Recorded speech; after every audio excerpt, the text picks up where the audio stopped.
Surat traffic પોલીસની પ્રશંસનીય કામગીરી સામે આવી। ફરી એકવાર સુરત પોલીસની સરાહનીય કામગીરી સામે આવી છે। સુરતના ટ્રાફિક પોલીસે ગુડાદરા ખાતે બેભાન થઈને પડી ગયેલા પ્રૌઢને સીપીઆર આપી જીવ બચાવ્યો છે। લોકરક્ષક દળના જવાન પરેશ માળી અને એએસઆઈ મણીલાલ વસાવાએ અમૂલ્ય જીવ બચાવી સરાહનીય કામગીરી કરી છે।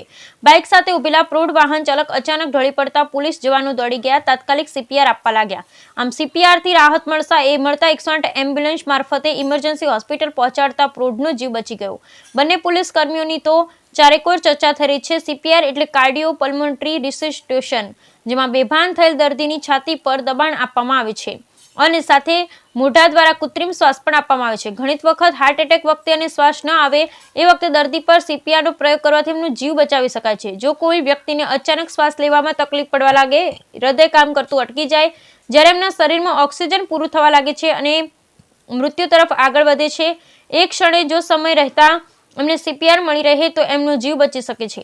સીપીઆર વિશે હજુ ઘણા લોકો અજાણ છે, તો તમને જણાવી દઈએ કે આ એક મેડિકલ થેરેપી છે જે સમય રહેતા હૃદય અને શ્વાસની ખામીથી પીડાતા દર્દીને મળી રહે તો એમનો જીવ બચાવવાની સંભાવના ઘણી વધી જાય છે। તમને જણાવી દઈએ કે આ કોઈ મેડિસિન નથી, પણ આ એક પ્રોસેસ છે જેમાં સામાન્ય સ્થિતિમાં જ્યારે અચાનકથી કોઈનો શ્વાસ રોકાવા લાગે તો એ વ્યક્તિના છાતી પર દબાણ આપી અને મોઢા દ્વારા ઓક્સિજન આપી અમને નવું જીવનદાન આપી શકાય છે। જો તમારી આસપાસ કોઈ વ્યક્તિ અચાનક બેભાન થઈ જાય ને શ્વાસ અટકી જાય તો એમને આ રીતે સીપીઆર આપી અને એમનો જીવ બચાવી શકો છો। Bureau report Sunil Ganjewala, Surat.